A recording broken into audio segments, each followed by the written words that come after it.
Let's get into top updates coming in right now, where BJP leader Dilip Ghosh has taken on Mamata Banerjee over the Murshidabad violence, stating that she gives speeches in which she calls the culprits Shanti Doot. BJP MLAs are going there to provide relief, but they are being stopped. Okay, so what we see right now are back-to-back updates coming in right now, Republic TV viewers, and this is after the violence we have been seeing in Murshidabad against the Waqf Act. And this has led to a lot of statements coming in from both the BJP and the TMC. Back-to-back updates coming in right now on Republic TV. Now, Dilip Ghosh, who is a BJP leader, has made a couple of comments, and she saying that she gives speeches in which she calls the culprit Shanti Doot. Our BJP MLAs are going there to provide relief, but they're being stopped. Let's go ahead and play out that statement. Remember, the BJP has been hitting out at Mamata Banerjee, saying that she should take responsibility over the tensions in West Bengal. Mamata Banerjee क्या कर रही हैं? बाकी कौन क्या कर रहे हैं, उनको सर्टिफिकेट कौन मांग रहा है? अरे आपके हाथ में प्रशासन है, पुलिस है, सरकार आपकी है, आप जाके कार्रवाई करो। कितने जो पकड़ा गया, कितने को पकड़े मुझे नहीं मालूम। जो पकड़ा गया उसमें आरएसएस के कितने हैं, उसमें बीजेपी के कितने हैं, या तो कांग्रेस के कितने हैं, और बांग्लादेश के लोग बोले बांग्लादेश के लोग कितने हैं, वो बताओ ना। कुछ नहीं है। हमने देखा कि दंगा से पहले उनके नेता भीड़ के अंदर थे, लोगों को उकसा रहे थे। ये वीडियो आया है।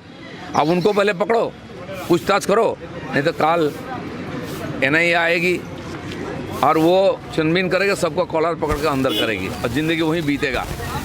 आपसा कानून लगेगा इनको। All right, let's move ahead right now. BJP MP Nishikant Dubey sparked controversy after he remarked that the Supreme Court wants to make laws and there is no need for the parliament in the country. Now, the BJP was quick to distance itself from Dubey's remarks, calling his comments personal statements. The BJP National President JP Nadda clarified that the party does not endorse or even support these views.